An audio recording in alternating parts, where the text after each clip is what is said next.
Let me know what your thoughts are on how to manage an energetic currency,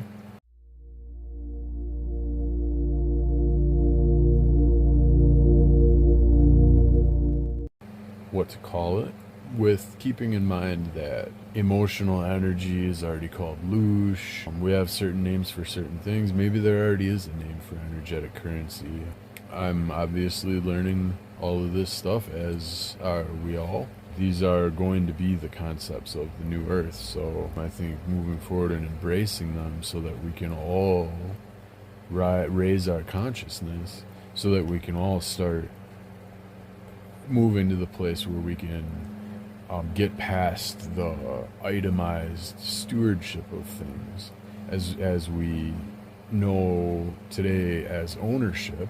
I'm gonna move to that. Our first step is gonna be itemized stewardship, because we're not gonna be able to get over the concept of physical ownership probably right away.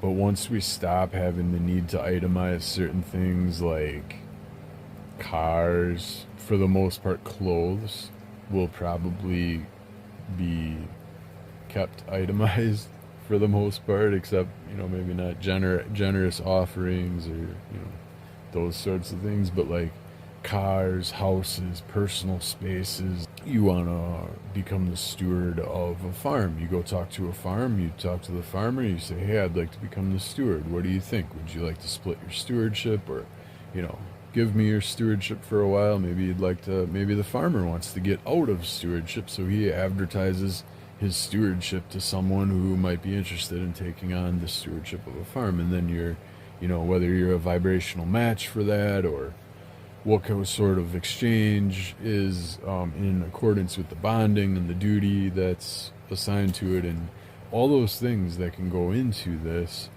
are going to have to be, are going to become the structure of how we do business moving forward in the new earth. So to get familiar with these concepts of freeing yourself from the bondage of ownership, getting away from that idea that we own things, that they are ours, that ultimate control over things, and dictation, like to just listen to all those words and just how absolute and finite and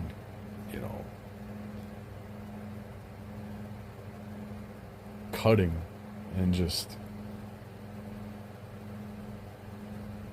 rigid, non-loving that they sound.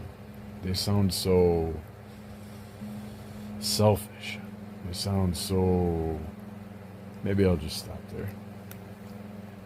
But if we can move into sharing and community, openness, accepting, and generosity and gratitude, being grateful for the burden of having the best intentions for something, that you could be grateful for having the burden of that, or looking at things in the light of acceptance and openness, to where you're at the level of consciousness that you don't need to know you own a physical car, that it has to be down there at all times for you in your driveway, that has to be available to you at all times, versus having the faith that when you are in need of a car, one will be there for you. Having being of the consciousness that when, say, you need to get up to the store, you remember that time when a car showed up and parked itself outside your house, and in that world you were able to get in the car and go to the store. At the store, you left the car for someone else who needed it, and they got in it and went and did their business. When you came out of the store, there was another, because you remembered that there was another car waiting there for you that took you home, and now that car's outside, so the guy that now needs it, who's walked 3 miles, and he says, hey, I'd really like to remember that. Now I'd like a rest, and I'd like to drive the rest of it. Now there's a car there for him, and it's all a synchronicity of remembering and consciousness and just higher vibrational frequency in the collective. So I know that reaches deep. I lost a lot of you, and maybe even gained some curiosity. But if you stick with me through this series on good faith stewardship. Sorry, I couldn't remember the first part. I don't know, come up with something else for this. Should we call it good faith? Because good faith is a remnant of, I think, an archaic definition of our existence at one time. Good faith